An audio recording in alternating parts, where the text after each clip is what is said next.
ہم تو لٹیرے ہیں۔ سوڈان کے ایک شخص نے ایک مضمون لکھا۔ اس میں اس نے اپنے ساتھ پیش آنے والے 2 دلچسپ واقعات بیان کیے۔ مجھے آئرلینڈ میں میڈیکل کا امتحان دینا تھا۔ امتحان فیس $309 تھی۔ میرے پاس کھلی رقم نہیں تھی، اس لیے میں نے $310 ادا کر دیے۔ اہم بات یہ کہ میں امتحان میں بیٹھا، امتحان بھی دے دیا اور کچھ وقت گزرنے کے بعد سوڈان واپس آ گیا۔ ایک دن اچانک آئرلینڈ سے میرے پاس ایک خط آیا۔ اس خط میں لکھا تھا کہ آپ نے امتحان کی فیس ادا کرتے وقت غلطی سے 309 کی جگہ $310 جمع کر دیے تھے۔ $1 کا چیک آپ کو بھیجا جا رہا ہے، کیونکہ ہم اپنے حق سے زیادہ نہیں لیتے۔ حالانکہ یہ بات وہ بھی جانتے تھے کہ لفافے اور ٹکٹ پر $1 سے زیادہ خرچ ہوں گے۔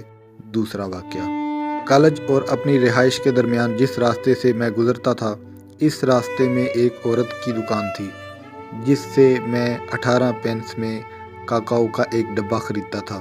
ایک دن دیکھا کہ اس نے اسی کاکاؤ کا ایک ڈبہ اور رکھ رکھا ہے جس پر قیمت 20 پینس لکھی ہوئی تھی۔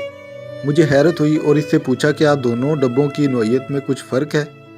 اس نے کہا نہیں، دونوں کی کوالٹی یکساں ہے۔ میں نے پوچھا تو پھر قیمت کا یہ فرق کیوں؟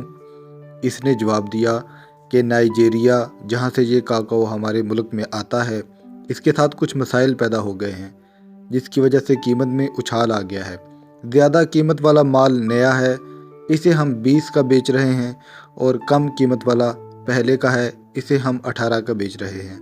میں نے کہا پھر تو ہم 18 والا ہی خریدیں گے جب تک یہ ختم نہ ہو جائے، 20 والا تو اس کے بعد ہی کوئی خریدے گا۔ اس نے کہا ہاں یہ مجھے معلوم ہے۔ میں نے مشورہ دیا کہ دونوں ڈبوں کو مکس کر دو اور 20 کا ہی بیچو، کسی کے لیے قیمت کا یہ فرق جاننا مشکل ہوگا۔ اس نے میرے کان میں سرگوشی کرتے ہوئے کہا کیا تم کوئی لٹیرے ہو؟ مجھے اس کا یہ جواب عجیب لگا اور میں آگے بڑھ گیا، لیکن یہ سوال آج بھی میرے کانوں میں گونج رہا ہے کہ کیا میں کوئی لٹیرا ہوں؟ یہ کون سا اخلاق ہے؟